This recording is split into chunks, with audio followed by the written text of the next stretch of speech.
Shri Guru Charana Padma Kevala Bhakati Sadma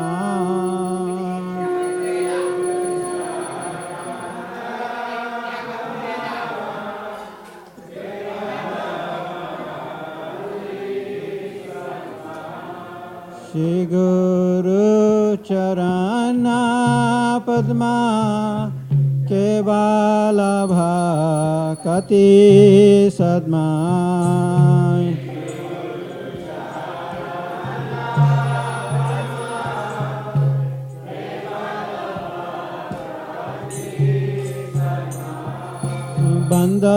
Bandhamui Savadhana Mate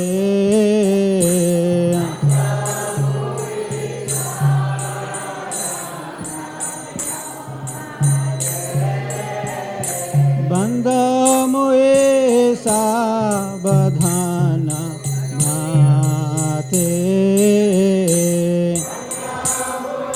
It's okay.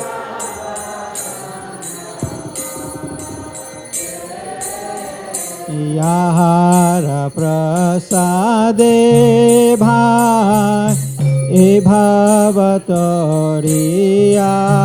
yahai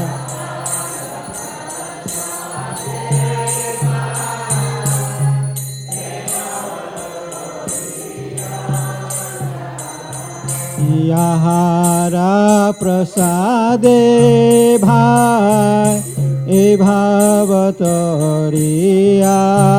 yahai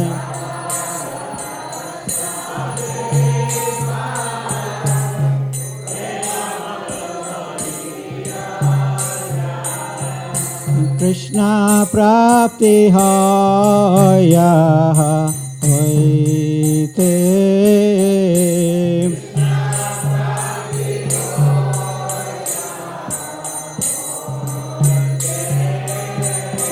Krishna prapti hoya hoite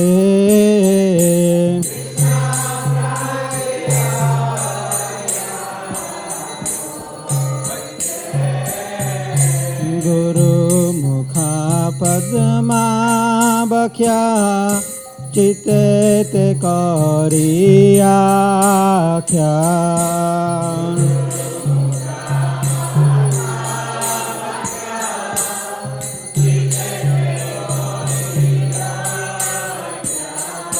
Guru mukha padma bakhya chitte te koriya kya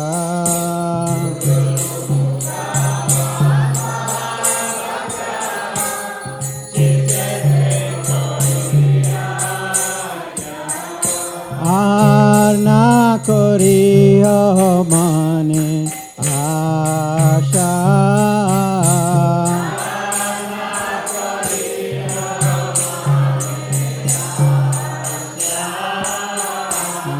Guru charane rati aise utama gati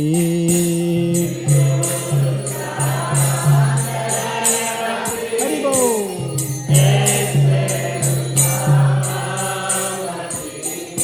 Shri Guru charane rati aise utama gati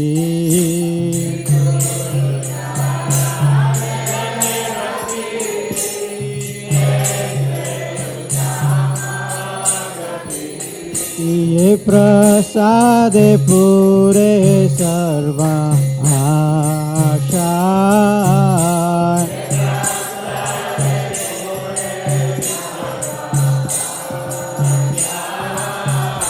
Ye prasade pure sarva asha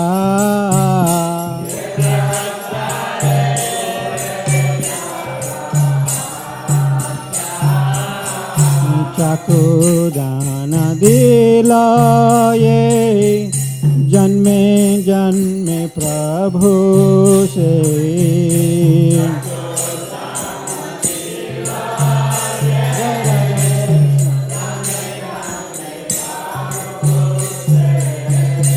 चक्षुदान दिलाए जन्मे जन्मे प्रभु से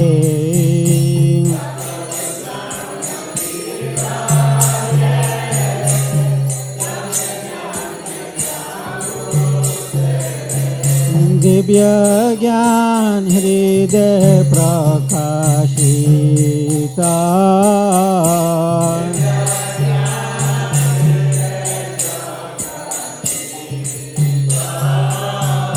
दिव्य ज्ञान हृदय प्रकाशिता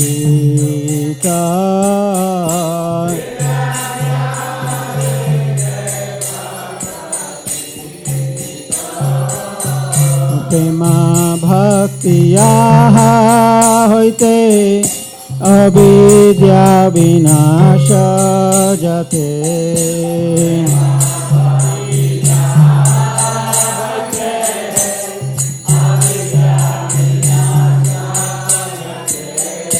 वेदे गाहे आहारा चरिता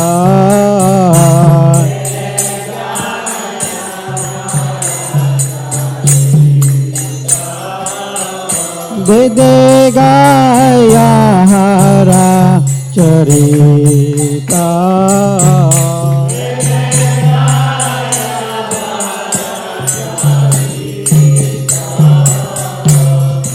श्री गुरु करुणा सिंधु अधमा जनारा बंधु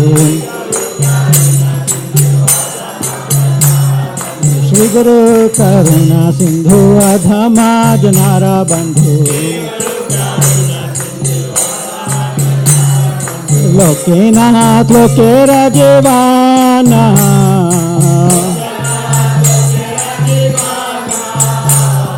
लोकेनाथ लोके राजवाना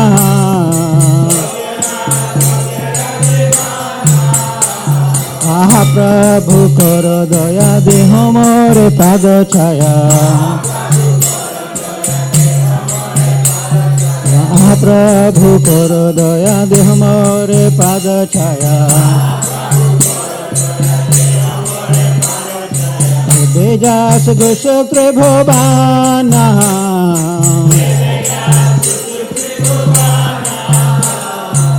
बेयास गोशोत्र भोबाना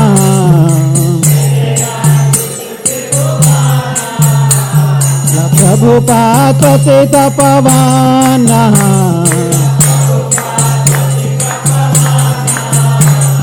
प्रभु पाते तपवाना जय प्रभु पदा जय प्रभु पदा जय प्रभु पदा जय प्रभु पदा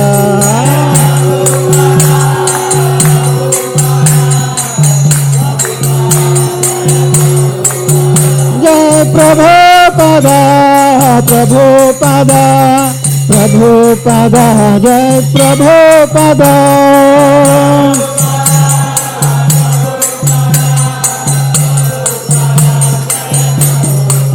प्रभु पा प्रभु पा प्रभु पा जय प्रभु पा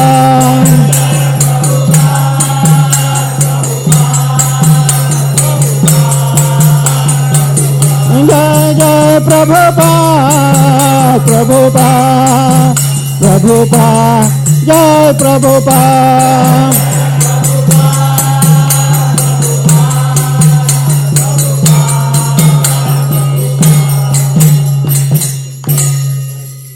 नमः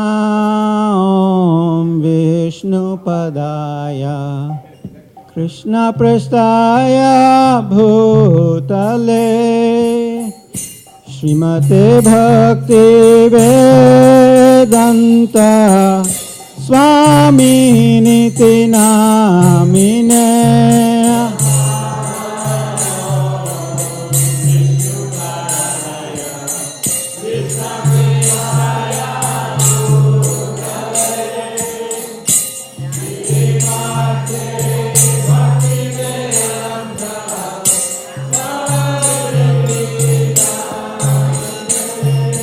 नाम नमस्ते सरस्वती देवे गौरवाणी प्रचारिणे निर्विशेष शून्यवादी पश्चात्यादेशतारिणे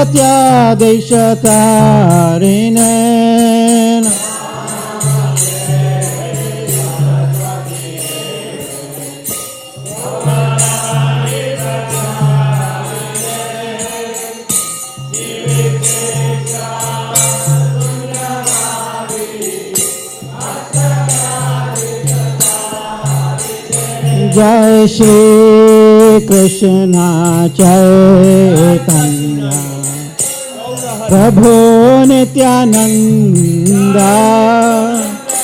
श्री अद्वैता गदाधर श्रीवासदि गौरा भक्त वृंद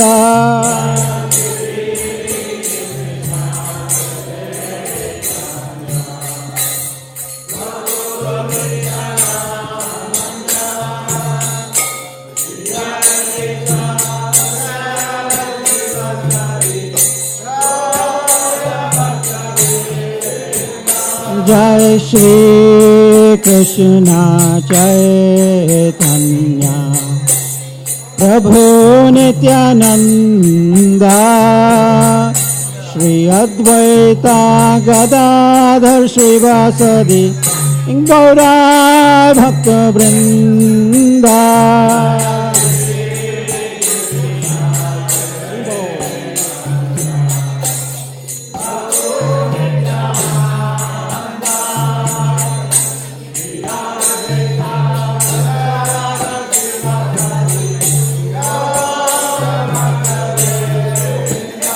जय श्री कृष्ण चैतन्य प्रभु नित्यानंद श्री अद्वैता गदाधर श्रीवासदि गौरा भक्त वृंद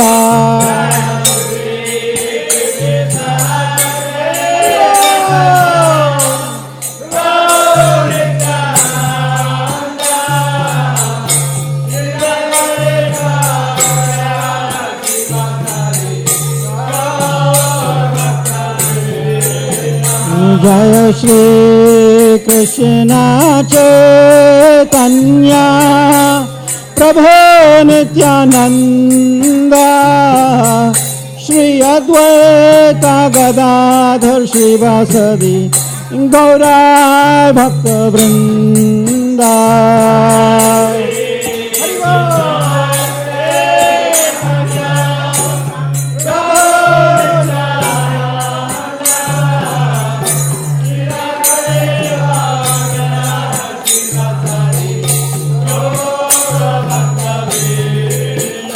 जय श्री कृष्ण चैतन्य प्रभु नित्यानंद श्री अद्वैता गदाधर श्रीवासदि गौरा भक्त वृंद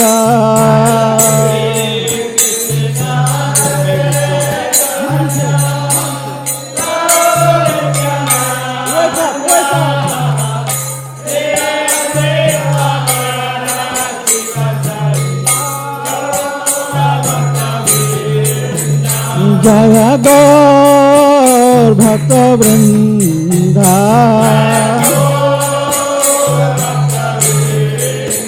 निताय गौर भक्त वृंद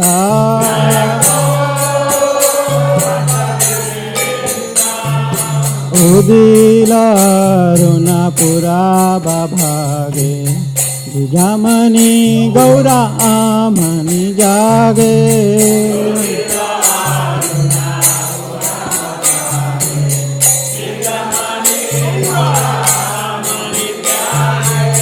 सता समूहा लोइया साथे गेला नागर ब्राजे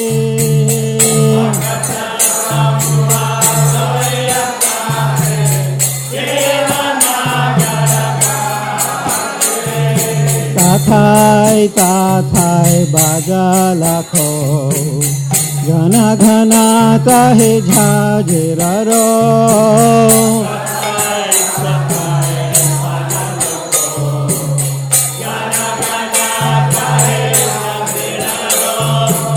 में ढला ढला सोनार अंगा चरणे नूपुरा बाजे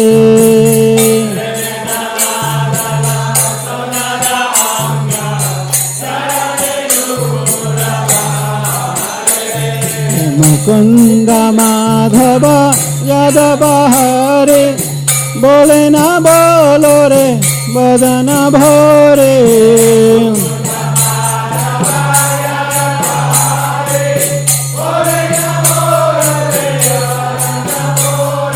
नीचे निदा बस गेलो रे राती दिवस शरीर साजे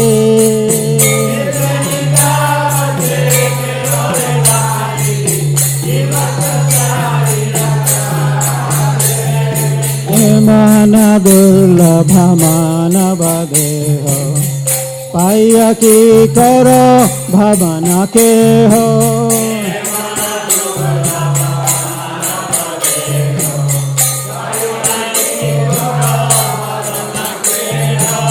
बिना भजिले जशोदा सूता चरम पौरी बेलाजे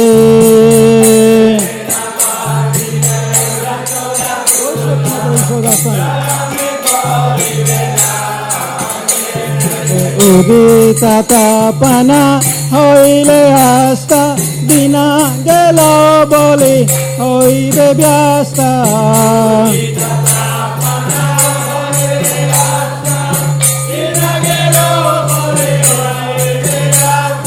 तबे के नए आलास हो न भजरे दयाराजे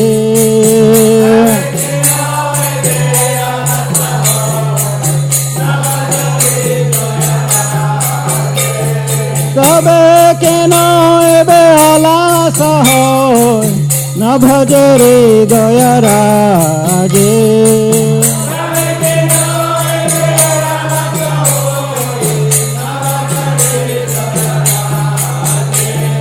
जीवाना नित्या जाना हसा कहे नाना विधा विपाद भार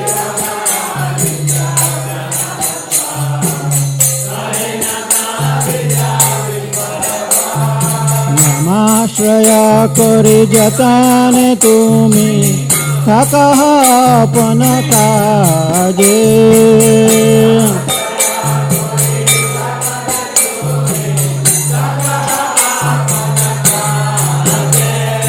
जीवेरा कल्याण साधन काम जगते आशिये मधुर नाम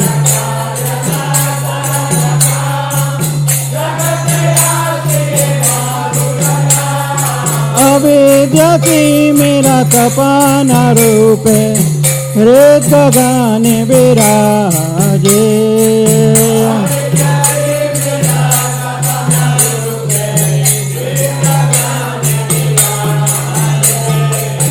नानम सुधा करे अपान जुरा भक्ति विनोद प्राण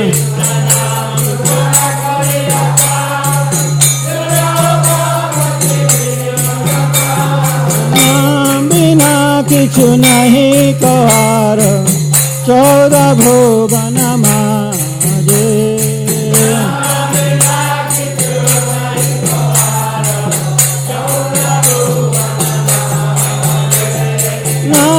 बिना किछु नहीं कहार 14 भुवन माजे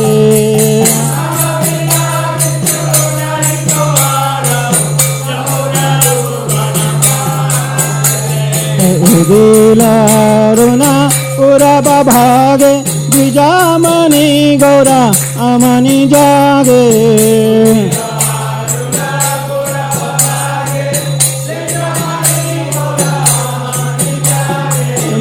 સત સામુહા લોહિયા સાથે ગેલા નાગર બ્રાજે.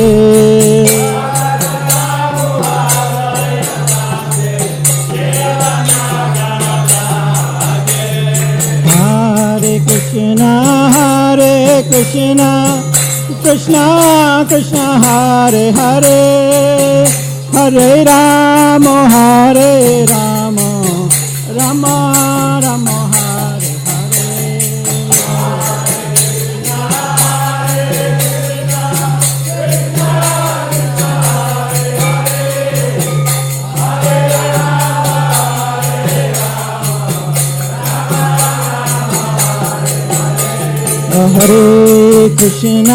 Hare Krishna, Krishna Krishna, Hare Hare, Hare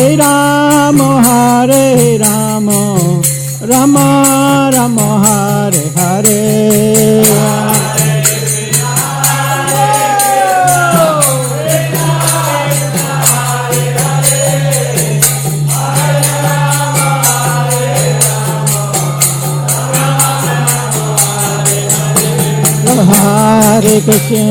Hare Krishna, Krishna Krishna, Hare Hare, Hare Rama, Rama Rama, Hare Hare. Pick me up.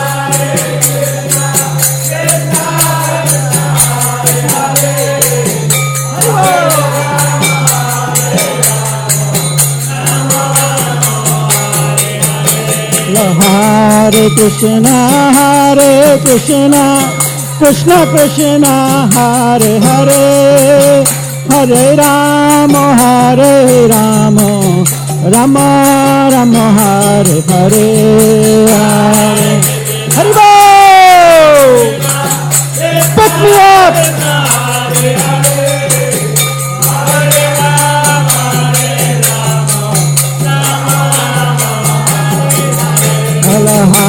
Hare Krishna, Krishna Krishna, Hare Hare, Hare Rama, Rama Rama, Hare Hare.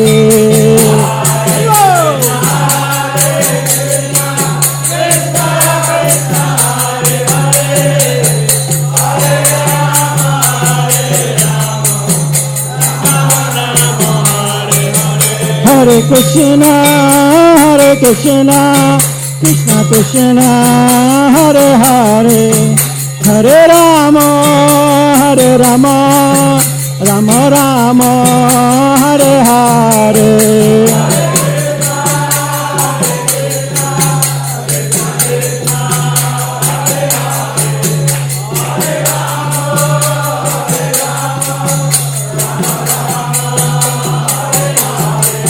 Hare Krishna, Krishna Krishna, Hare Hare, Hare Rama, Rama Rama, Hare Hare.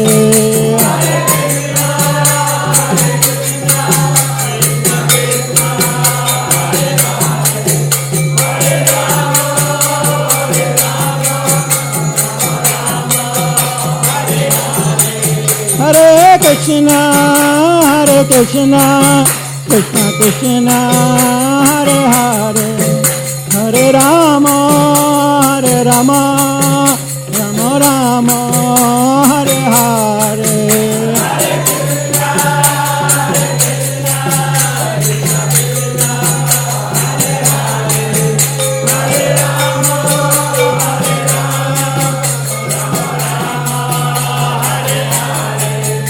Jaya Radha Shama Sundar Radha Shama Sundar Radhe.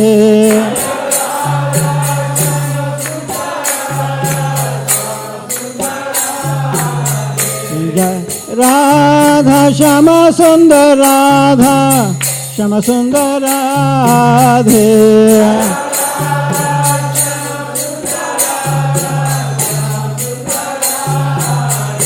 Jaya Krishna Balaram Jaya, Krishna Balaram Jaya, Krishna Balaram Jai Krishna Balaram.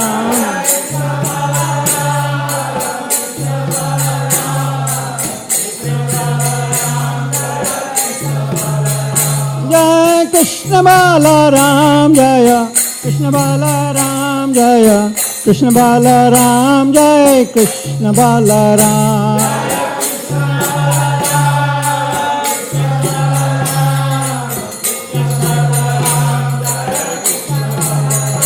Jaya Gaura-Nitai Jaya Gaura-Nitai Jaya Gaura-Nitai Jai Gaura-Nitai.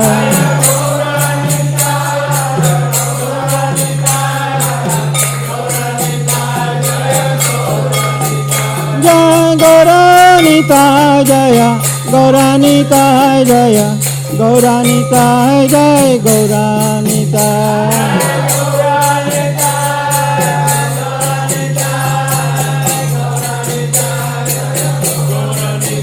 Jai Prabhupada Jaya Prabhupada Jaya Prabhupada Jai Prabhupada.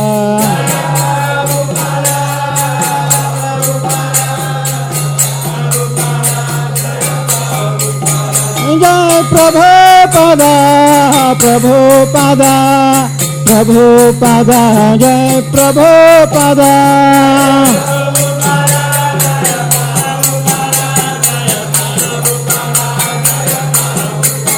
Hare Bol, Hare Bol, Hare Bol, God Hare Bol.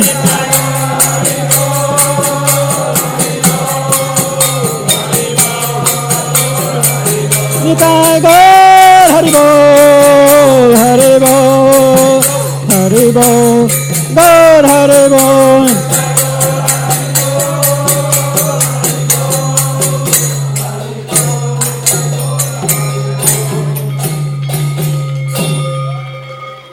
Vishnupad Paramahansa Paramajakacharya Satatashi Maharaj Divine Grace A.C. Bhaktivedanta Srila Prabhupada Ki Jai.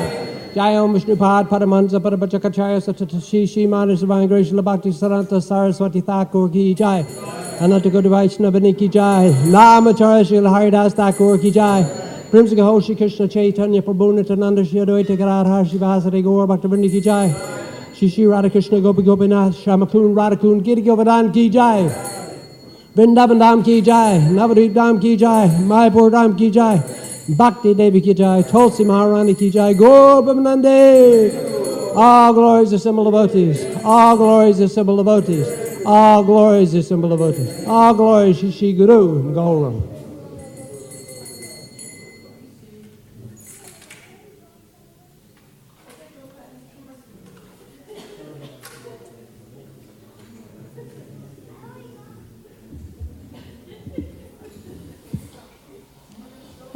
Hare Krishna. So we're going to read this morning from Chaitanya Charitamrita. From the Adi Leela. Okay. The fruit of love of Godhead distributed by Chaitanya Mahaprabhu is such a great intoxicant that anyone who eats it, filling his belly, immediately becomes maddened by it, and automatically he chants, dances, laughs, and enjoys. When Sri Chaitanya Mahaprabhu, the great gardener, sees that people are chanting, dancing, and laughing, and that some of them are rolling on the floor, and some are making loud humming sounds, he smiles with great pleasure. Purport. This attitude of Sri Chaitanya Mahaprabhu is very important for the persons engaged in the Hare Krishna movement of Krishna consciousness. In every center of our institution, ISKCON, we have arranged for a love feast every Sunday, and when we actually see people come to our center and chant and dance and take prasadam, become jubilant and purchase books, we know that certainly Sri Chaitanya Mahaprabhu is always present in such transcendental activities, and he is very pleased and satisfied. Therefore, the members of ISKCON must increase this movement more and more, according to the principles that we are presently trying to execute. Sri Chaitanya Mahaprabhu, thus being pleased, will smilingly glance upon them, bestowing his favor, and the movement will be successful. Srila Prabhupada Ki Jai. So we want to welcome Amarendra Prabhu. Is he here? Yes, Hari Bol, Hare Krishna. Very nice to have him here, one of the founding fathers of our temple and in Gainesville and eventually here in Alachua. So we're happy to have him here, and he's going to speak this morning on the installation of Shishi Gaura-Nitai and how they came to be here. Okay, tomorrow, obviously, Gaur Purnima, full-day program. Schedule is on the bulletin board, newsletter, website, temple room doors. So check it out because there's a lot going on all day. The Radharani Club will set up their bake sale. They only do this a couple times a year. And so we ask everyone to please prepare something and bring it for the bake sale and bring your money and buy the bake sale too. Sunday is Snan Yatra, and that's a very big day here also. We meet at 3:30 at Mother Yadu's house, and we bring their Lords Jagannath, Baladev, Subhadra to the temple room. And then there's a special class by Bhadra Prabhu and an Abhishek that everyone can participate in. So please read the program for tomorrow so that you won't miss anything. These are the devotees who assisted their spiritual master dressing the deities today. Shishi Radha Sham Sundar, Nitai Priya Prabhu, Chota Radha Sham Sundar, Guru Prasad Prabhu, Shishi Krishna Balaram, Jai Gauri Prabhu, Chota Krishna Balaram, Prema Manjari Prabhu, Shishi Gaura-Nitai, Devaki Prabhu, Chota Gaura-Nitai, Gandharvika Prabhu, Guru Zindor Nishringadev, Krishna Kripa Moya Prabhu. The green beans are more than yesterday. This is the last of them, so if you can stay even after class if necessary to get them done, it would be very much appreciated.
Thank you. I have a loose crown, and if it goes flying across the room, if you see some little white thing go flying across the room at some point, that's what it is. So I'm not going to take any chances. I'm going to have Parma, who's my son and my representative biologically, chant the Jaya Radha Madhavich prayers because I don't want to take any chances. It's already fallen out twice this morning, so I got to be careful. So he's going to do that part of it.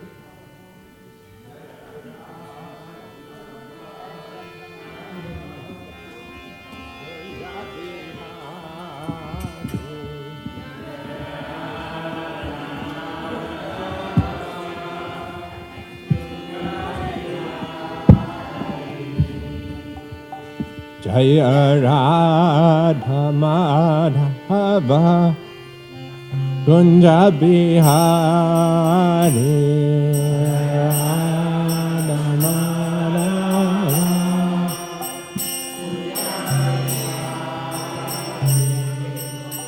Gopi Jana Vallabha Girivardhari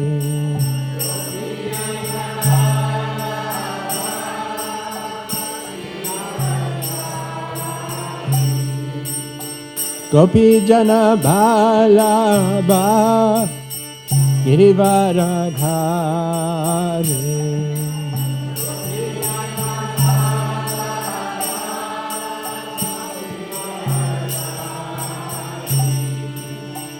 Yashodhanandana Prajajanarandana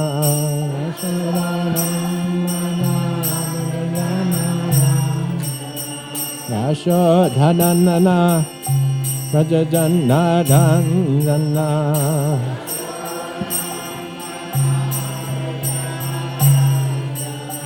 Yamuna Tira Vanachari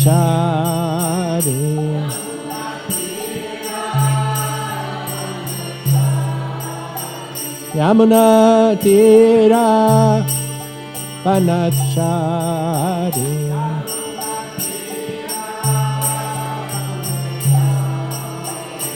Jaya Radha Madhava Kunja Bihari Radha Madhava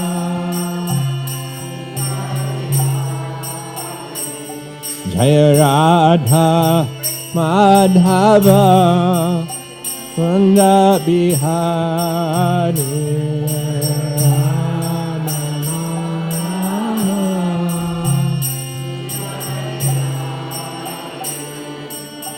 Gopi Jana Balama Kirivaradhari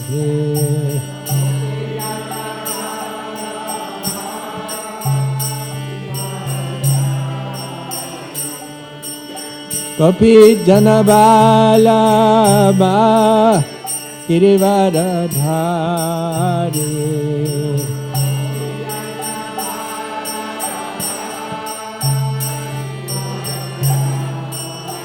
Yashodanandana Bhajajanarandana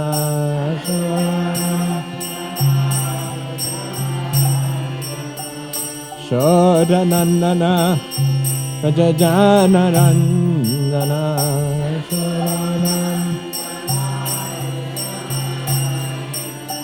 Yamuna Tira Vanachari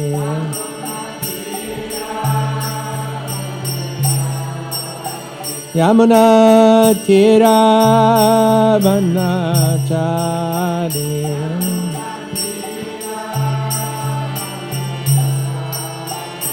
Jaya Radha Madhava Kunja Bihari Radha Madhava Jaya Radha Madhava Kunja Bihari Radha Madhava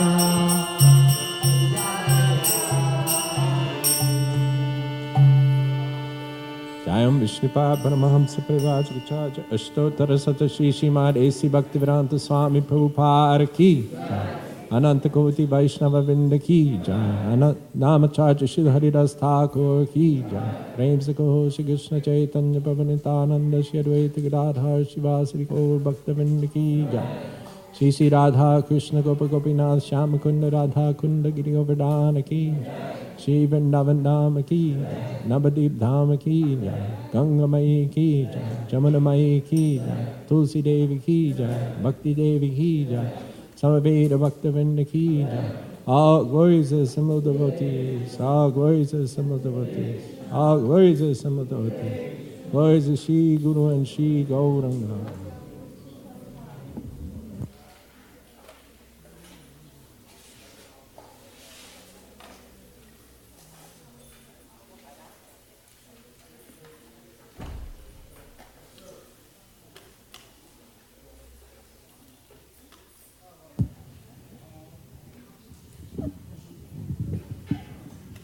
Okay, so first of all, thank you very much for this invitation. Obviously, Gaura-Nitai, it's a good thing I can't see them, because if I see them, I might not be able to get through the discussion. So better that I'm over here and they don't see me either, because they did kick me out of here eventually. And, I go to, in Los Angeles, I go to, Prabhupada said somewhere, he said, if you have any problems, you go to Sri Sri Gaura-Nitai and you pray, my dear sirs, here is the problem. And you tell them your problems and Gaura-Nitai will help you. So many times I've gone to Gaura-Nitai in Los Angeles, and I prayed, "Dear sirs, here's my problem. I'm stuck here in L.A. I don't want to be here. I want to go back to Florida."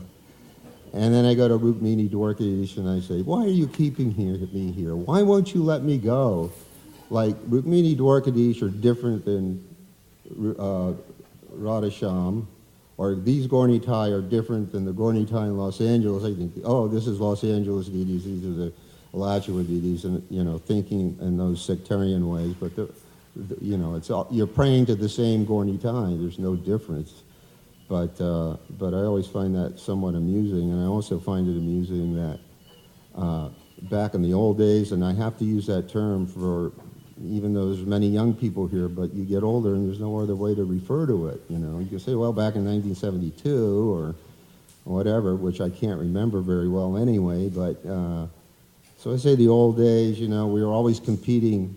Little old Gainesville, when we started, and we'd go to these ISKCON gatherings wherever they might be, and they'd say, "Oh, where are you from?" I say, "Oh, we're from Gainesville." And they go, "Whatville? Where?" They never heard of it. They had no idea. I said Hogtown and some of the other names that Gainesville was formerly known by, and of course it's well known that when Prabhupada came here, he very quickly referred to it as this very remote place.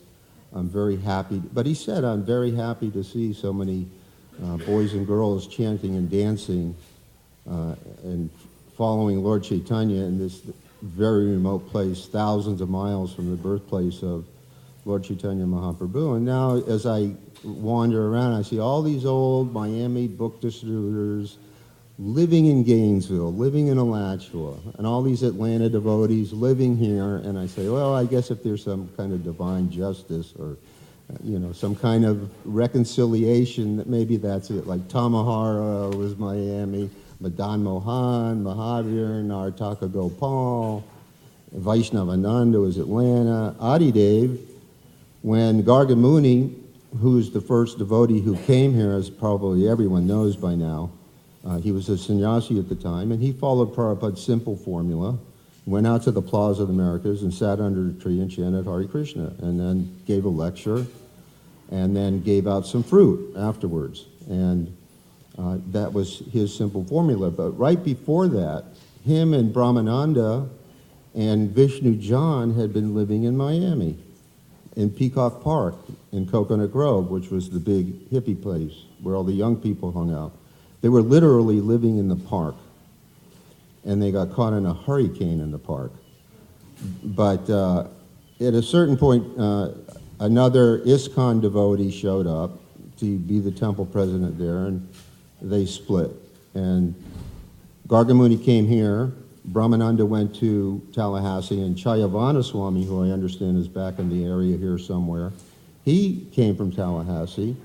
And Vishnu John went to Austin, and Adidev is my cousin in that sense, that, we joined in parallel universes, me from Gargamuni, him from Vishnu John, but they had been teamed up right before they split. So I always consider Austin like our cousin temple or sister temple or something along those lines. But anyway, yeah, that was truly the preaching in those days was extremely. They hitchhiked everywhere they went, and I went through, because I'm trying to piece this all together from 40 years ago, and it's very difficult.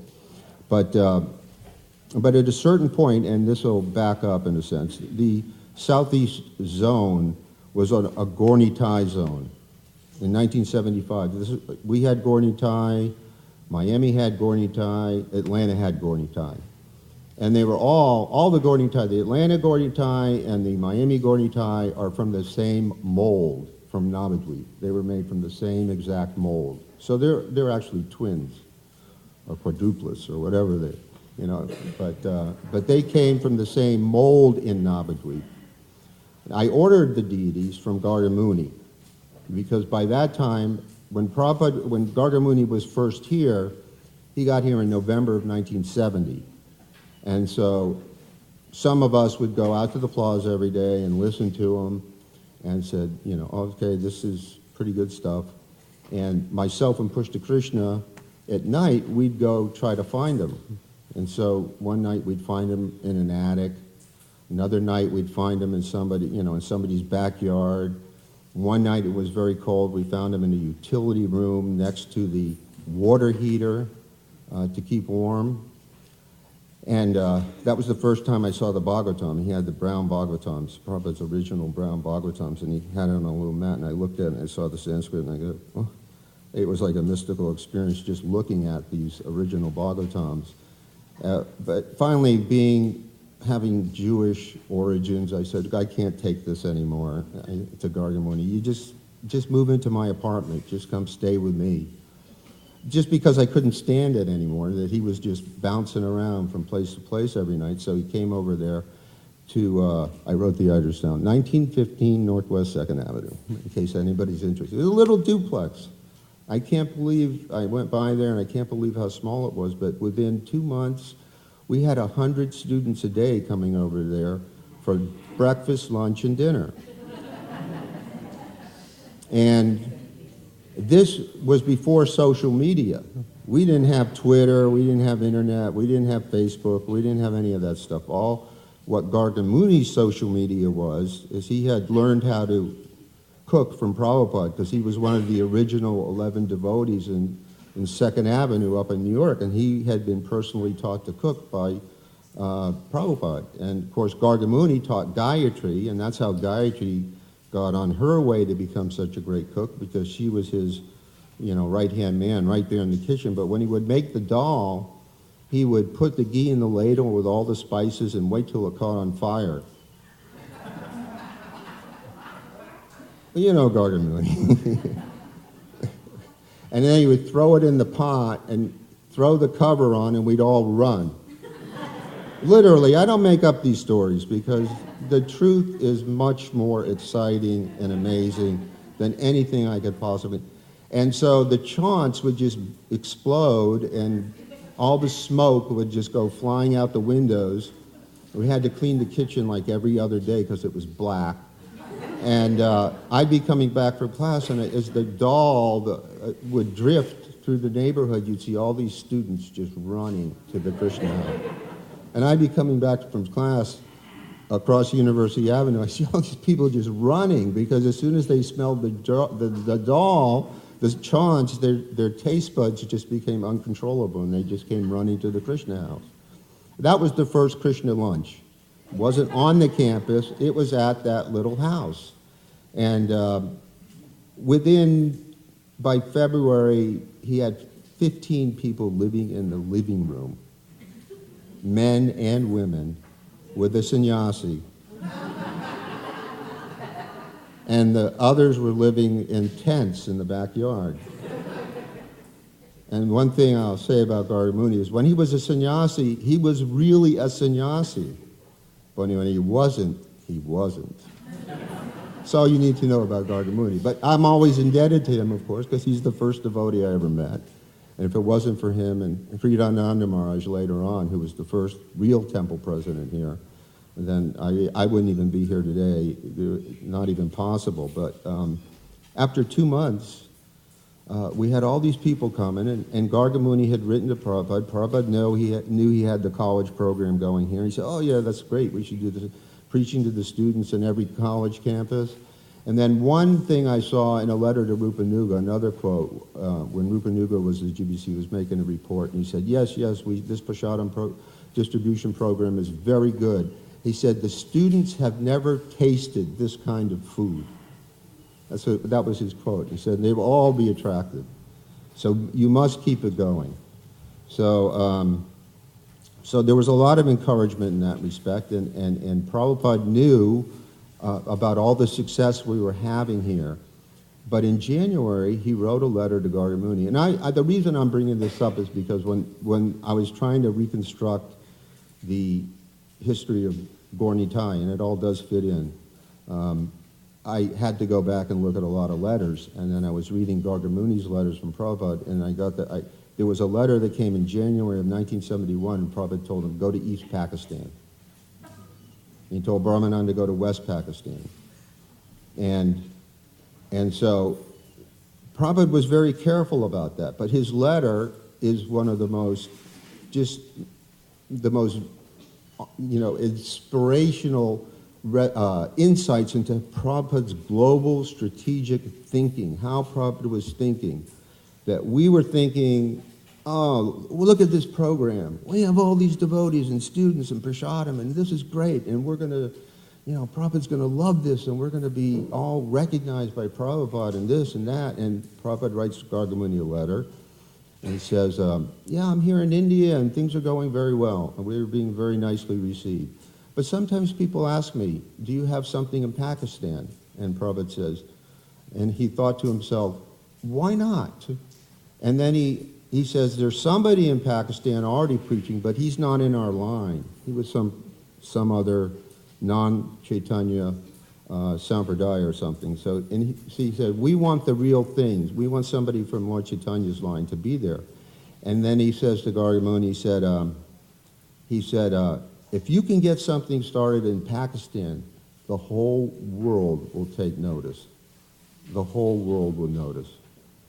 And he said, this will be a very great service to who, first of all, it'll solve that false partition problem between India and Pakistan that Prabhupada never liked to begin with. And he said, this will be a great service to humanity. This will be a great service to Lord Chaitanya's mission, and I will be very pleased. And then he told them how to do it. He said, you have been doing this sannyas, traveling and preaching with Vishnujan and Brahmananda, because they had been hitchhiking all around the country before they got to Miami, like real sannyasis, I guess, are supposed to do, just be wandering mendicants. So say, you have been trained up in sannyasi, so you are ready to do this. And if you need the money, I will give it to you if you cannot raise the funds yourself. And so, in another letter, when Prabhupada was following up, he knew there was trouble in Pakistan. He knew there was problems going on over there with the Bangladesh Civil War, and he said, you should think about this very seriously and be very careful. And if you don't want to go, I will understand. And but if you can go, that would be very nice. And so Gaura-Muni made a decision, obviously, to see how much Prabhupada wanted this. Despite everything that he was doing here, Prabhupada was always thinking light years ahead of us. He was thinking globally. If you can do something in Pakistan, the whole world will notice. And just think about that. Pakistan, what it is today. It's the breeding ground of Islamic jihad. The worst terrorists in the planet are born and bred in Pakistan. It's the birthplace of terrorism. And if you look into that Mumbai terrorist attack they have the phone calls between the Pakistani Secret Service and the terrorists in Mumbai. It's just like astonishing. But they got caught in the middle of the Bangladesh Civil War. They almost were murdered by the Pakistani army.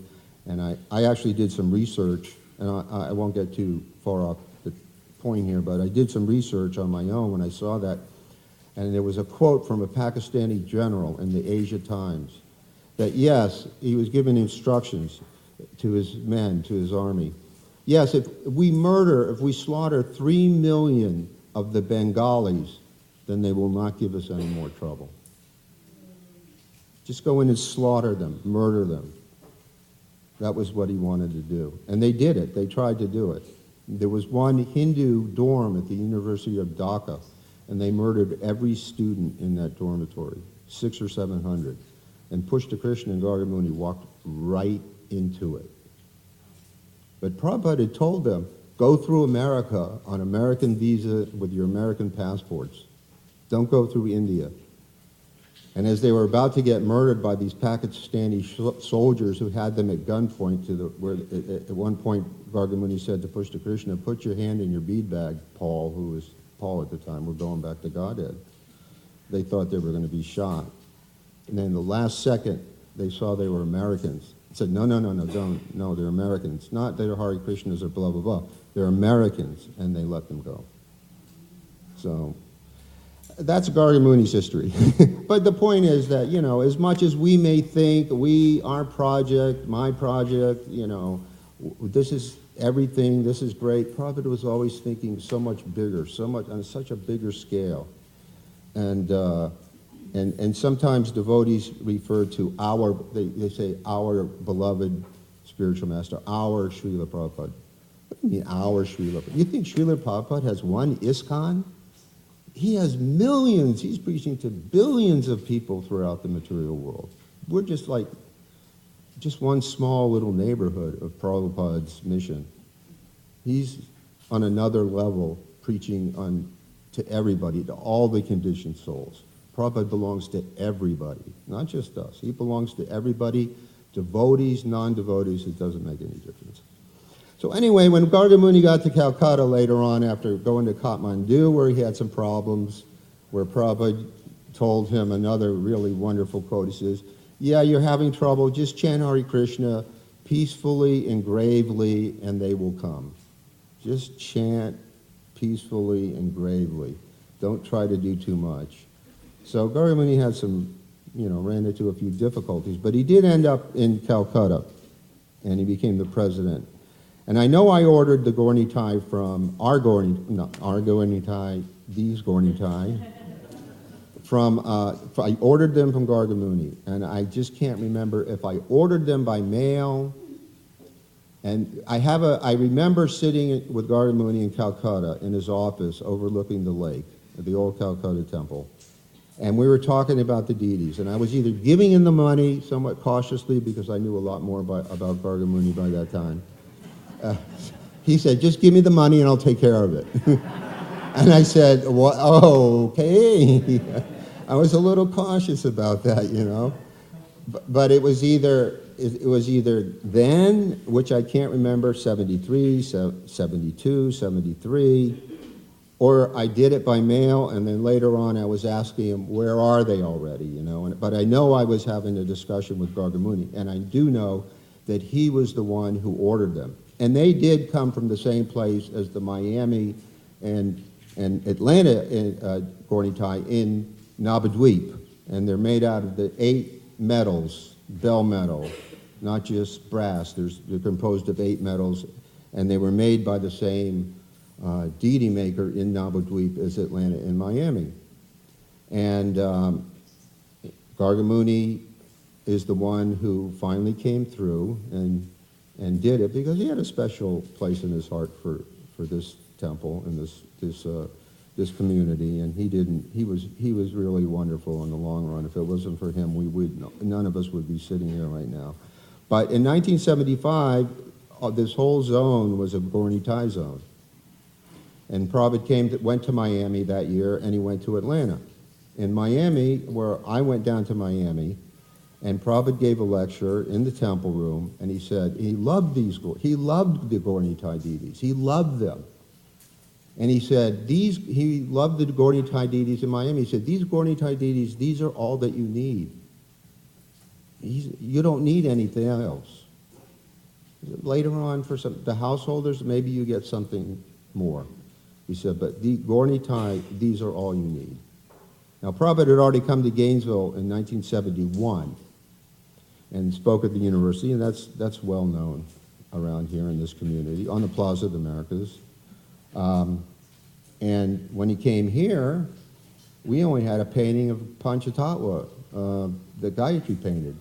She wasn't even one of the artists, Bhardraj and Jadharani and all those. She was just painted it on her own, but she was a tremendous artist. She was very talented, and she painted a Panchatattva, and we had on a heater or something in the living room when Prabhupada came. He just went prostrate right in front of Panchatattva, didn't give it a second thought, didn't even look and say, what is this, Who has painted this? What is this? He just immediately hit the floor, bowed down, offers obeisance. Because Prabhupada, of course, he understood these things. He obviously sees Krishna everywhere and was seeing Krishna everywhere. But he did say, these Gaura-Nitai deities are all that you need. By the time he got to Atlanta in 1975, and he saw the deities there, that's a famous speech because it was very short because he couldn't finish. He said, you're taking care of these Gaura-Nitai so nicely, and that's about as far as he got. He choked up. He went into some kind of transcendental ecstasy, and he couldn't speak any further. So the beauty of Gaura-Nitai is that we all know they don't accept offenses. They're the easiest and the most merciful deities to worship. And when Prabhupada said that in Miami, that's all you need, I was very happy. I said, that's great, because personally, just me and my neophyte consciousness, I said, I don't want to get these other deities, because I'm going to go to hell, If I start worshiping these deities, I'll end up in hell by the time it's all over. And you're going to have so many pujaris and so many cooks. And the Gainesville program at that point, and it was only Gainesville at that point, in 1974 or 75, was based on 4 things. Studying and preaching Prabhupada's books, because Srinanda Maharaj had been the temple president after, when Garga Muni left in late February, March of 71, he put me in charge of the temple. I became the official temple president. I was in the movement for 2 months. I wasn't even close to being initiated. So eventually we got kicked out of that place because so many people were coming. The neighbors all complained. There were people all the way out down to the edge of the street. It was really a scene there. And so we got kicked out. And then we moved to Southwest. I've got the address. You get old, you can't remember these things unless you write them down. 1102 Northwest, Southwest 2nd Place and 2nd Street. It's close by downtown. It's not there anymore. It burned down, but that's the place that Prabhupada visited. So we went there, and then I talked to Satsvarupa, and I said, no, I can't take this anymore. This isn't working. You got to send somebody. And that's when Kirtan Maharaj, not Maharaj at the time, and Ananga Manjari came, and then everything, immediately sprang to life again. And that's how we got Prabhupada there. We got the money from the university. At that time, I had been I'd been a student at the university, and I had a lot of fraternity brothers. I was in a very big fraternity, and it was very powerful. When I joined, one of my fraternity brothers was president of the student government, another one was editor of the Florida Alligator, another one was chancellor of honor court, and the other one was chairman of the Speakers Bureau. So I went to him and I said, well, we want to bring this guy, our spiritual master, to Gainesville, and we want you to pay him $1,000 to come. And he said, oh, great. Oh, that's fine. So then he put me in touch with somebody from the student government. He was the executive, but I had to go to the student government, and there were some classic battles that we had where I was pounding my fist on the table and yelling and screaming and slammed the door and walked out, went back to the temple, and I said to her, no. I said, forget it. There's just a bunch of dogs. And that's how we talked in those days. Meat-eating karmi demons, dogs, animals, So he said, forget it. It's not going to happen.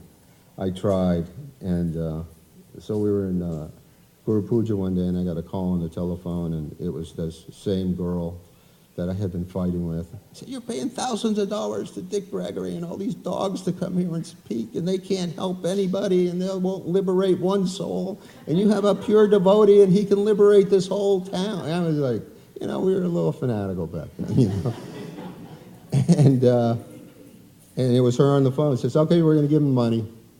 I was speechless, and I said, okay. I hung up the phone, and I remember telling Kirtan Maharaj, and he was leading Guru Puja. I said, hey, give us the money. And his jaw literally hit the floor. Because we only had about 2 weeks to get ready. Prabhupada was on a tour of all these temples up north. Mahavir is my second cousin because he got initiated kind of like up in north. In Detroit, Prabhupada made a tour of all these northeast temples, and they came down here. And a lot of devotees at that time got initiated on that tour. Mahavir got initiated in Detroit. I can't remember who else, but I've met some devotees. But anyway, so I was very glad to hear when Prabhupada said that about Gaura-Nitai, and so that's what we were based on: reading, studying, preaching the philosophy, obviously distributing prasadam, There was a third one. Oh, yes. Book distribution. Distributing Prabhupada's books. Now, I mentioned this before. I think I was here a few years ago. This farm, which we bought in 1977, was bought on the profits from book distribution. Because in those days, we had, when we were over there on, see, I can't even remember it for 1 minute. That's like Prabhupada says, we think we're God, but we can't even remember what we were doing yesterday at this time. What to speak of 5 minutes ago. On Northwest, after the Southwest second place, where Prabhupada came, there was a period, which I won't go into, where things were somewhat politically turbulent in Florida.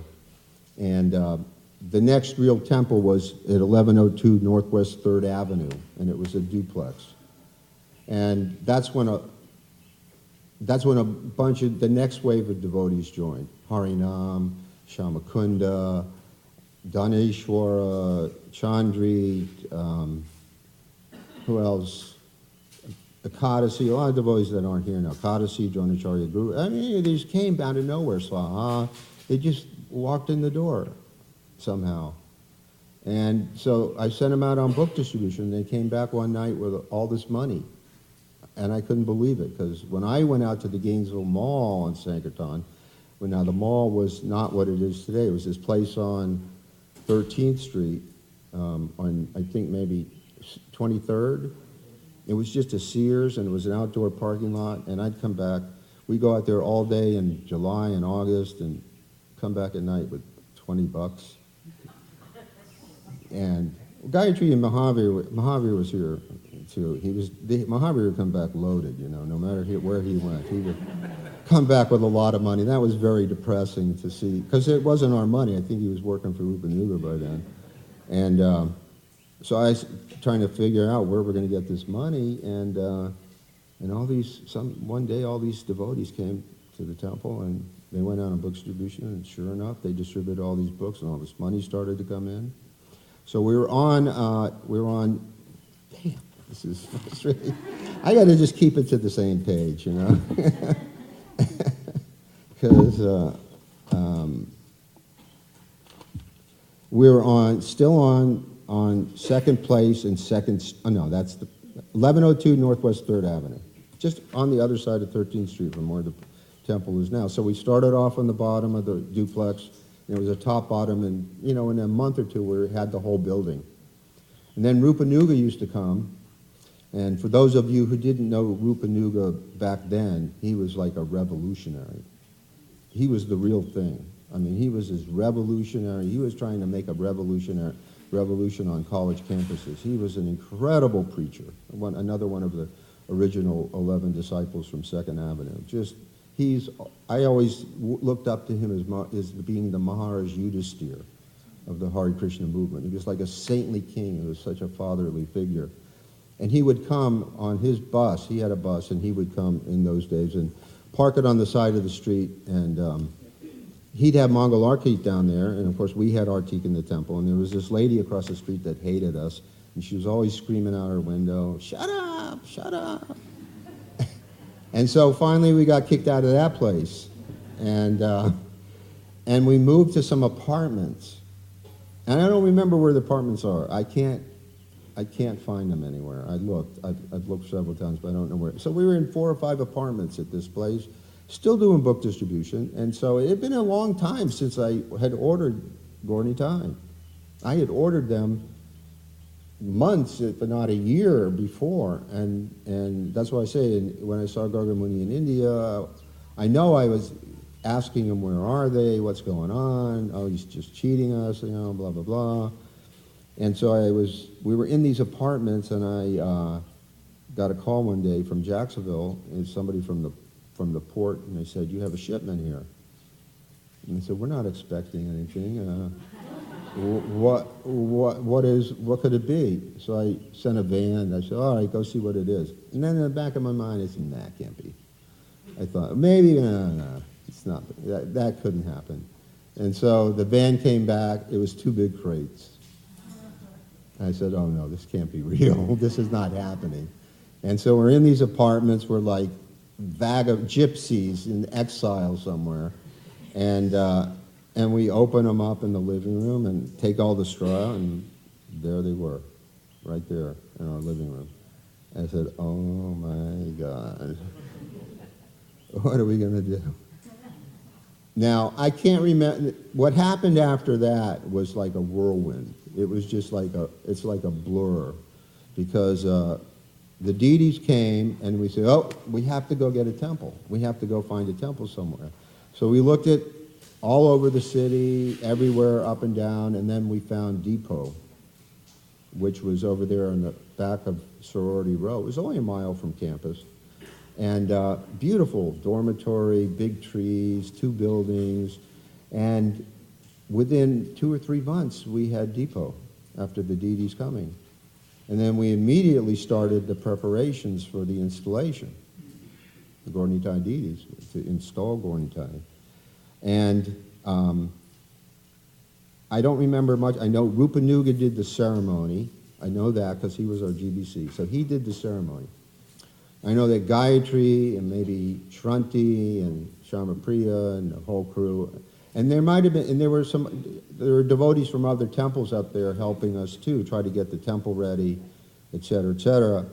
And Parma sent me a picture of sitting in the temple room with all these devotees, and he said, maybe this will help you remember. And I looked at this picture and I did not recognize one person in that picture. I had no idea who these people were. I said, I've never seen these people. So anyway, I can't remember it all. But we did have the installation, and it was wonderful because by that time we had started to bring the prasadam over to the campus every day. So when we got Gaura-Nitai, and in those days, again, we didn't have the outfits from India like these gorgeous outfits. So they were handmade. And we'd buy the saris in India, go to Bombay and all the shops and buy these really beautiful wedding saris. And then we go up to New York and we buy all these jewels and ornaments. And then the ladies would hand sew every jewel onto the saris.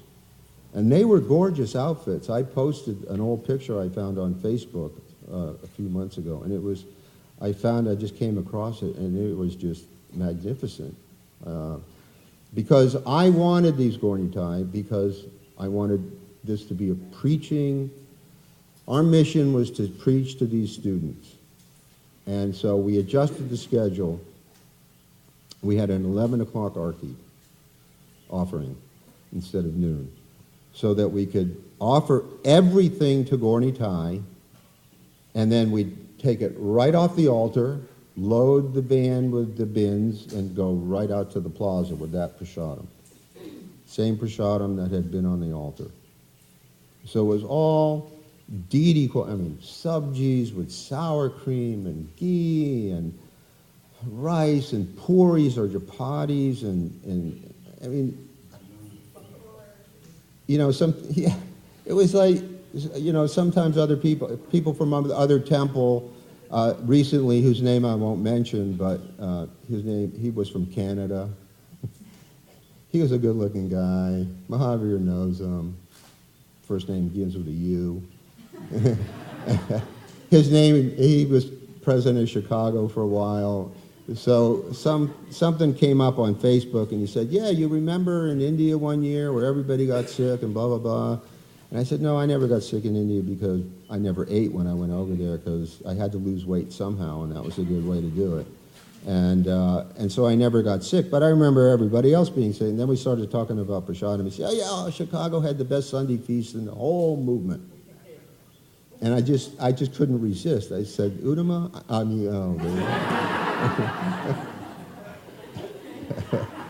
Udama, I said, our 4 o'clock offering was far and away better than every other Sunday feast or festival feast anywhere in the movement, our 4 o'clock offering. Because until you had one of Gayatri's crispy on the outside, soft and succulent on the inside cauliflower pakora, And Garanga potatoes, which she invented in Dallas, when they ran out of yogurt, she put all this ghee and sour cream in it instead, and all these spices, and they were all yelling at her, "What do you do? Speculation, mental speculation, you know?" That's where she invented. So between that and the tomato chutney, and Balavanta was with me in India one year. Well, I was in India, and all I could think about was cauliflower pakoras and tomato chutney. And I had to get out of there fast and get back. And I think that was the year that Prabhupada sent us to Bombay. Was that same year? Anyway, there were one year I'd think about it every year, and I remember the buses were going and everything else, and we had to go to Bombay, and I said, oh no, even though we were going to go be with Prabhupada in Bombay, and he was in his Nishringadev mode, it was like scary being with Prabhupada. When we had all the trouble in Bombay, Prabhupada was so angry that's all he could talk about. He was stunned that they wouldn't give us this occupancy permit. You know, Radha Krishna, the land where Krishna was born, he just couldn't believe it. He was on a rampage, so it was incredible. But I would have gone back for the prasadam if I'd had the opportunity. But Balavanta dragged me there, so I had no choice. But and that doesn't include the hot chocolate eclairs. Now I don't know, with real custard without the eggs, of course. Until you've had a hot chocolate eclair with the sauce dripping on the top and the hot custard inside. So obviously we had every Radha Damodar bus, every traveling Sankirtan party in the movement that was coming to Gainesville. They would go out of their way, hundreds of miles, to just come to one of our Sunday feasts. Because I can tell you, we had an incredible deity crew. We worshiped those deities. We offered, they were our preaching deities. They were our preaching deities, and that's where the Plaza program. We'd offer the same prasadam to the students that we were offering to the deities, because we wanted, people thought, the Hare Krishnas, just give us money, because we were really burning out the airports at that time, and Sankirtan was pretty heavy. So I said, no, we got to do something. Not here. We've got to do something. We're going to give back.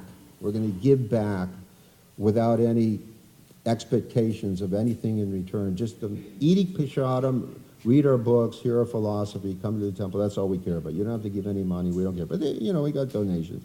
But we were doing so many books, it didn't matter, because that's how we bought this farm. We had $40,000 in cash sitting in the bank. I didn't know what to do with it. I couldn't put it in the stock market. So I said, okay, we'll buy some land.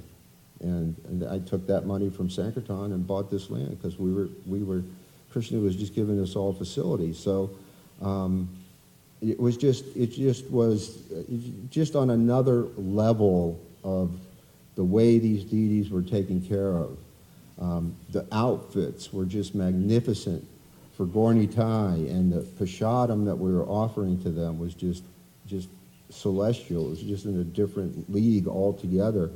And they were our heart and soul. They were everything to us. And obviously became very attached to them. So the thing about these Gaura-Nitai is that when you see them, you should think about preaching. You should think about spreading their mercy to others, going out, distributing books, distributing prasadam, because that's what these deities are. That's, when I heard they went to the farm, I won't get into that.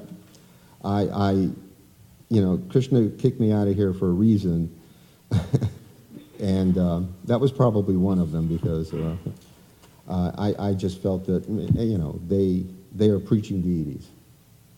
From the day they were installed till however long after, and they still are, you can see they're just, as Balavanta was saying to me this morning, they're very powerful. They're very strong deities. They're not like, Radha Krishna. They're not the beauty, the opulence. They're not like that. They're just like preaching. So I did see one letter that I just felt I had to bring up. It was because when Makunlal Maharaj was in Los Angeles a couple of years ago, he said some bad things about me in the temple room. And in his mind, he thought he was giving me a benediction. In my mind, he was cursing me. And he did in front of the deities. And he invoked the deities when he said that to me. She said, in 2 years, you'll be just like me.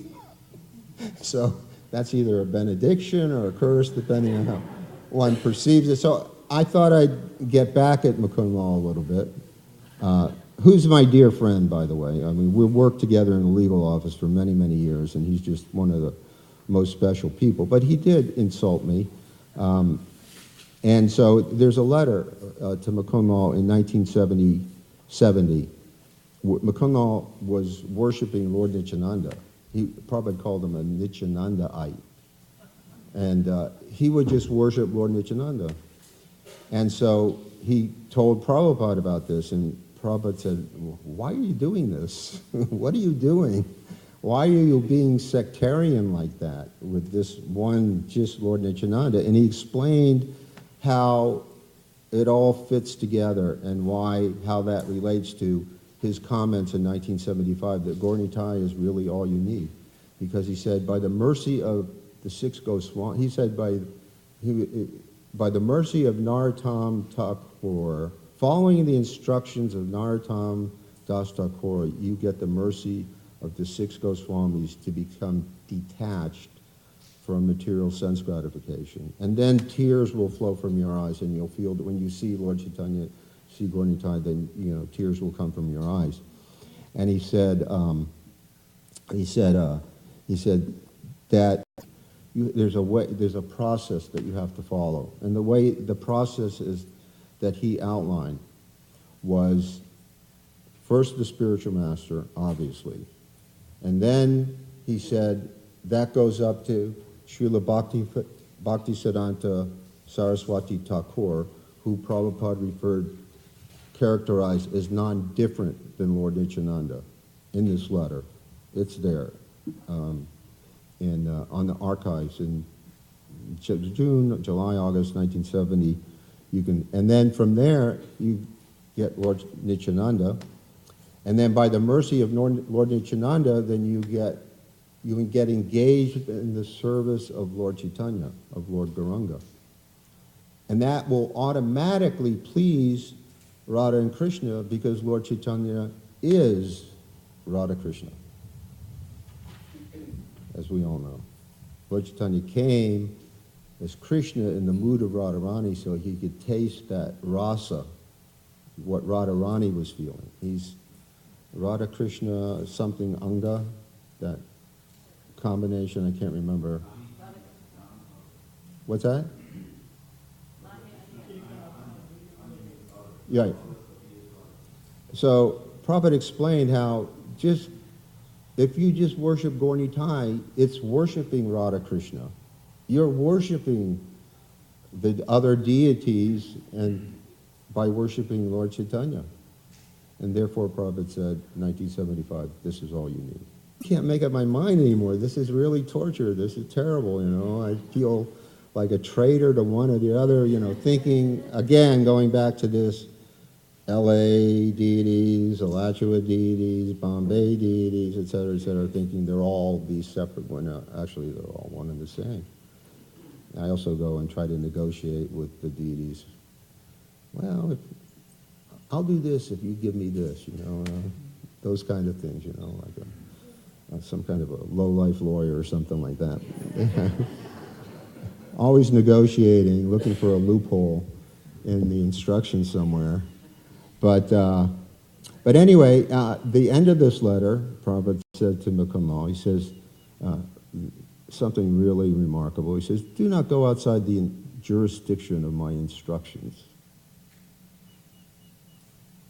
And then he said, you have my will, you know what my instructions are, follow the 4 regular principles, chant 16 rounds a day, go out on the street and chant, he included that specifically, distribute my books and literatures. And then he said, in the case of Mukundlal, who was in San Francisco, and he said, in San Francisco, you have the Ratha Yatra festival every year very gorgeously. And so that was his instructions, and then Prabhupada said, if you do that, he says, I like to read these things because it's Prabhupada's words directly, without, I don't want to say anything wrong here. It's Prabhupada's original words, leave it at that, in these letters. And he said, I can assure you that if you follow my instructions as, can't read my own writing, as mentioned in this letter, he said, there is no doubt about it that through me, my spiritual master, Srila Bhaktisiddhanta Saraswati Thakur, will be pleased, and through his mercy, Lord Nityananda will be pleased. In this, and Lord Chaitanya, and ultimately, Radha Krishna will be pleased, and then you, and then your life will be successful. There is no doubt about it. That's the way Prabhupada put it. So, there's, you have a full house. It's not the real world. It's that social media world. That's not the real world. So sometimes we think, oh yeah, we have 1,000 devotees, and look how big our festivals are.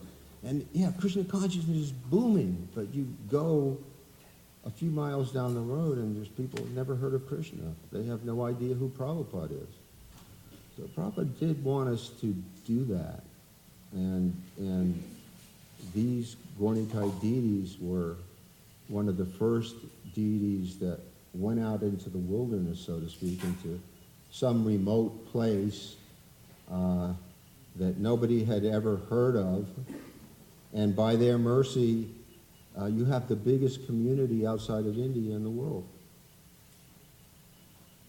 All these old Miami devotees that we used to compete with, Nartaka, big book distributor, Mahavir, Tamahara, used to kick our butts in Sankirtan. They're all living here now.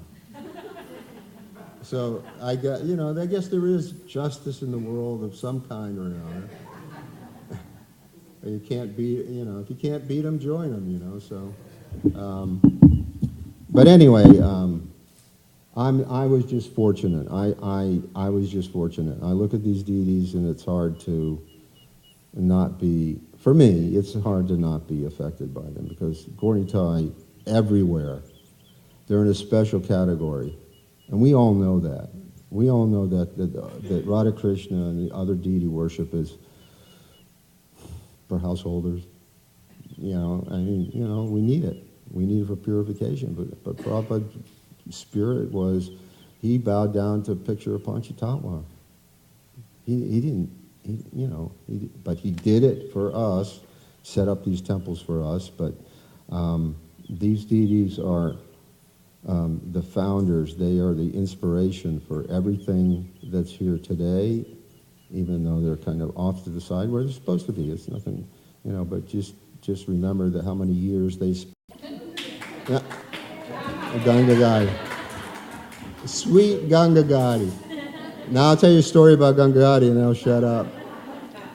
The Rolling Stones were in Jacksonville one year for a concert. So we used to work the concert. So Ganga Gadi was a big Stones fan. She loved the Rolling Stones.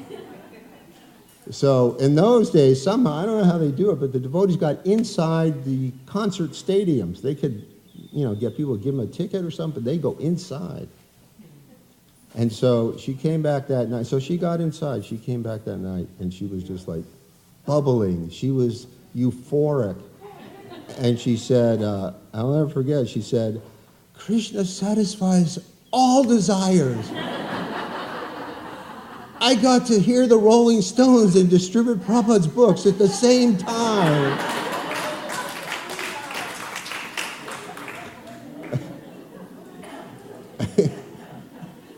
It was just one of the greatest Sankirtan stories I ever heard. So yeah. So anyway, if anybody else can remember anything or something that you want to add to the whole thing, just go right ahead, because that's about all I can remember at this point. Go ahead, sure.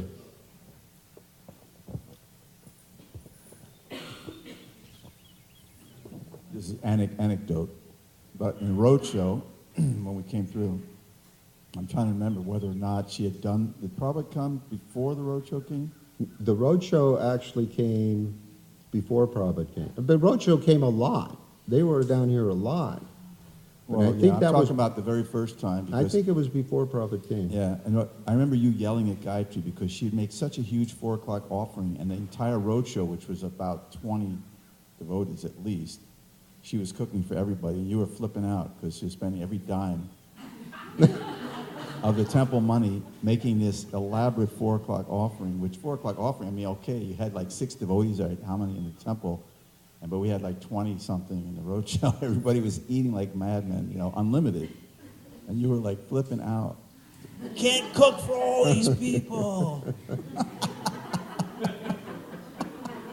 Gayatri was the real force behind this temple. She was the secret. She was our secret weapon. If it hadn't been for her, there wouldn't have been a Gainesville temple.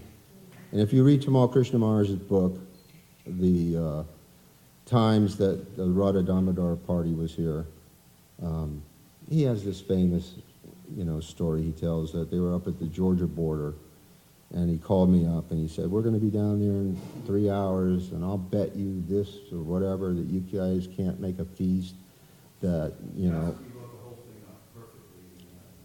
Yeah, so I mentioned that in the book. And so somehow we did it. We did put a feast together for, it was 2 or 3, 4 buses or something. It was like the big party, and him and Vishnu John were there. And all I remember is at the end, we were out in the backyard of Depot eating the feast out there. And first of all, Gayatri's Gauranga potatoes, if you ate them outside, you had to wear sunglasses. Because otherwise, the glare from the sun, in the ghee, you just couldn't find the plate. So, but we were out back, and by the end of it, Vishnu John was rolling on the ground, simultaneously moaning and laughing and holding his belly. He could not eat another speck. And he was just like delirious or something. I don't know what he was. I said, well, I guess we won that bet. But even Tamal Krishna Maharaj said we won the bet. He had to concede that we won that bet. But, yeah. I don't remember what the bet was. Right. Oh, what was the reward for doing that, though? You make a bet, and you win the bet, you're supposed to get something. I guess the prize money was just seeing all these Radha Damodar men wiped out on the lawn everywhere, like a phrase I used to use quite often, as the old Gainesville devotees like to remind me, a bunch of dead bodies out there, and they were just plastered, I mean, they were wiped out. They just couldn't compete. So she's the one who. She's the one, all those students that took prasadam and all the devotees that she made and preached to, if it wasn't for her, they would have all left because I was so mean and nasty and grumpy. Dead bodies, So she put all those sannyasis and all those brahmacharis in their place. They would never, the women had a hard time in our movement. I can't believe that women in our movement that were here in the 60s and 70s are still here. And they're just beyond saintly. They're just, I don't know what they are. They're of some kind of rare souls that could put up with all that stuff. But after...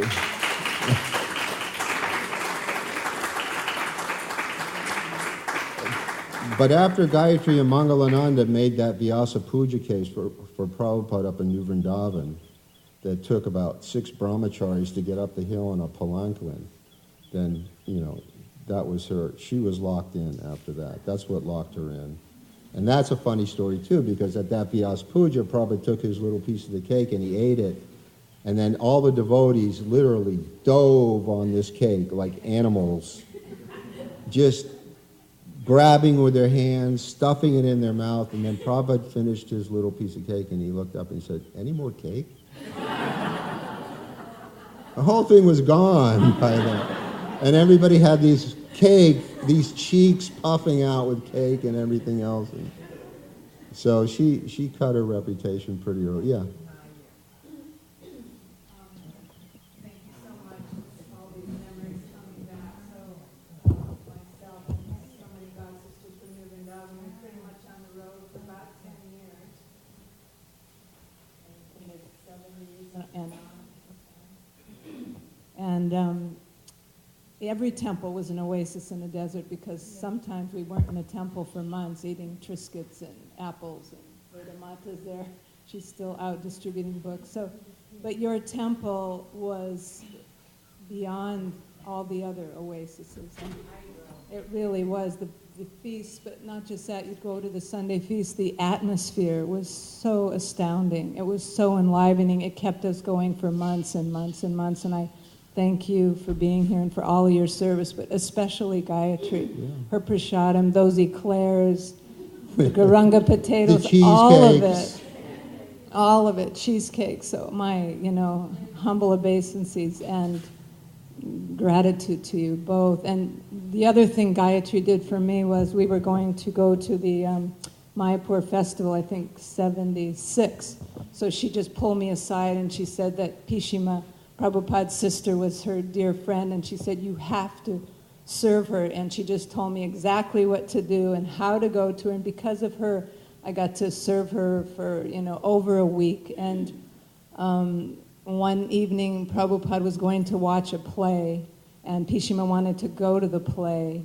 And so I was surrounded by a sea of sannyasis. He's surrounded by the Gestapo, you mean? Yeah. And she started taking her cane and shooing him out of the way, and I was aghast. I was shy, and I was like, and then she was grabbing and pulling me along now, chasing them out of the way, and then she sprinkled her Ganga water, and she sat down right next to Prabhupada and pulled me down, and because of her, I'm internally, Well, you can thank Parma Karuna, too, because that's the year he was born, and that's why Gayatri didn't go to India.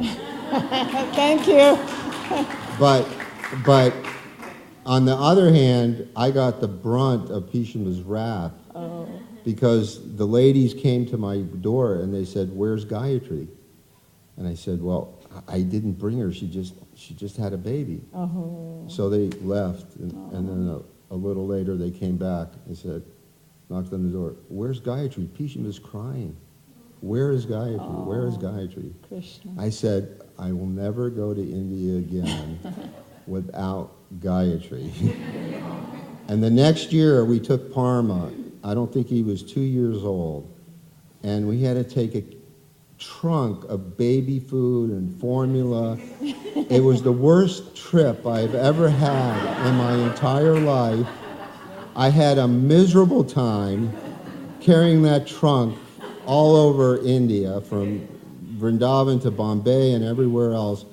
And but I said, I will never come. I'm never going to get on Pishima's bad side again.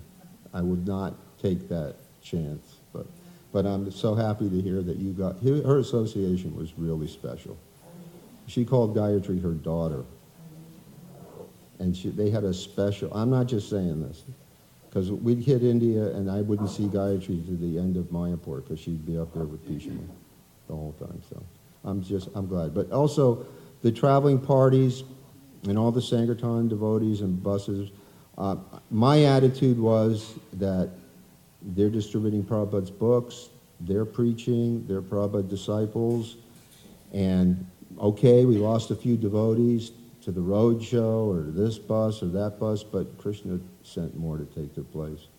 There was never any loss of diminution, and I just thought that the people out there distributing Prabhupada's books were the vanguard of this entire movement.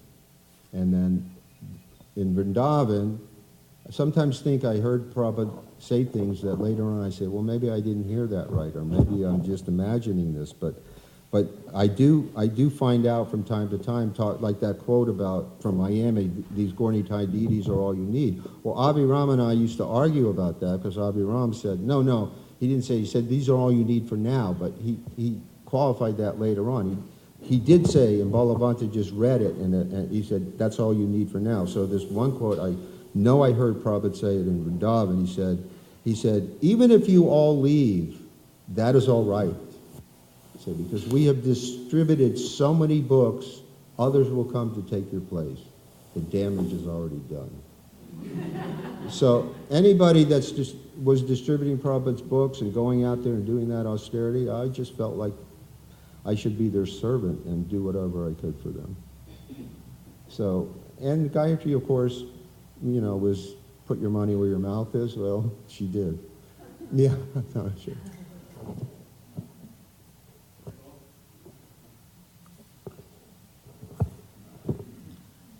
Thank you so much.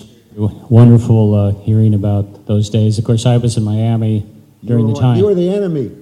Well, but we came to Gainesville a couple times, and I remember wonderful festivals, and we always appreciated coming here. I believe I was in Gainesville for the installation of Gaura-Nitai, but I cannot remember any details. It's amazing, I mean, I kind of remember being there, but I don't remember the details of the installation. But I was going to say, I was in Miami when Prabhupada did make that. And the way I recall it, and our memories are fallible, is that Prabhupada definitely said, Gaura-Nitai is sufficient, it's all you need. And then he said something about, I remember him saying, later when you can become more advanced, you can have Radha Krishna. But he said, for now, definitely Gaura-Nitai was sufficient. He certainly admired Gaura-Nitai in Miami and Atlanta. And that was enough to convince me that this is all we needed, all I needed for my service was Gaura-Nitai. I didn't want the burden of those offenses that you take on when you add Radha Krishna and Krishna Balaram, more Jagannath, etc. So, anyway, anybody else here at the time that can remember anything?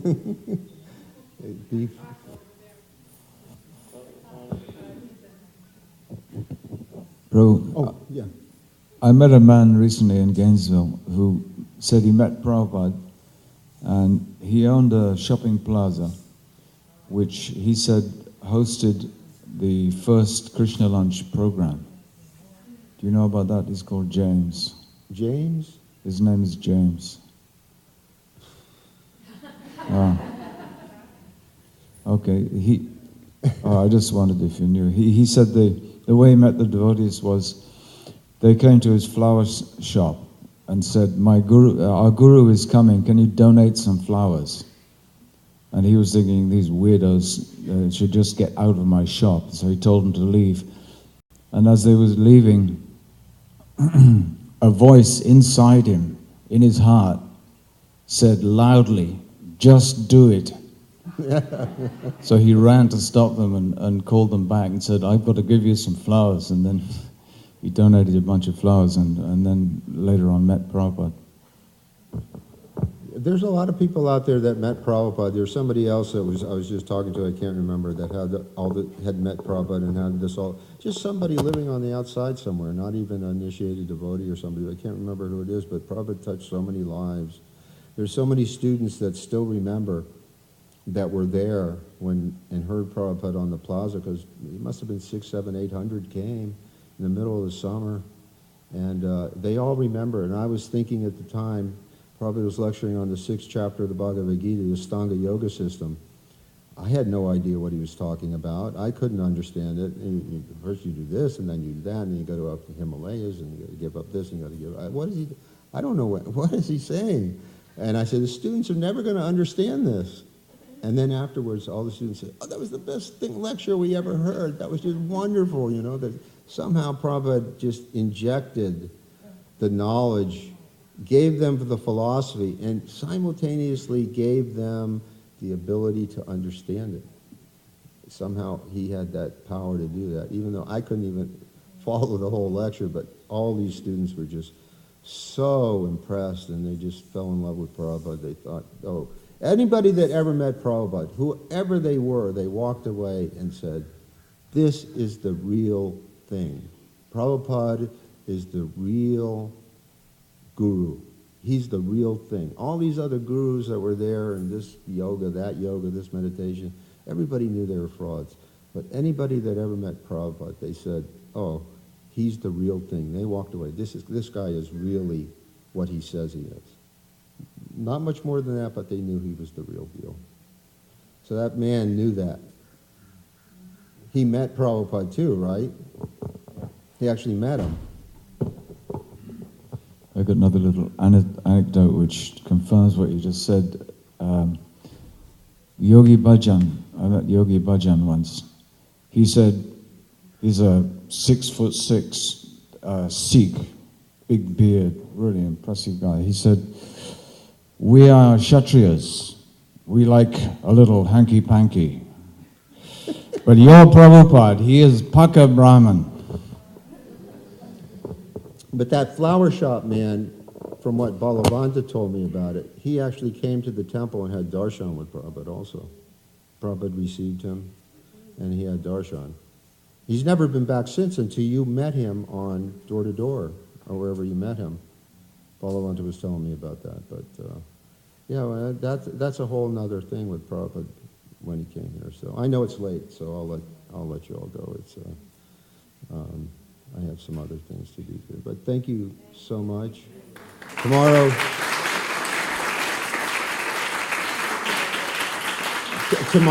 is Gaura-Nitai's festival. So they're all going to look gorgeous. But just remember, Gaura-Nitai. Thank you. Hare Krishna.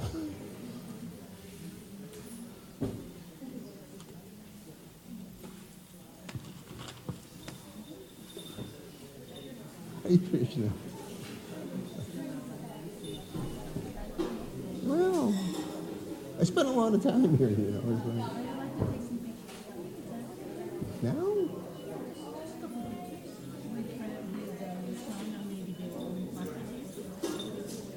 If you want to, you can get everybody together. Oh, there she is. There they are. There they are. There they are.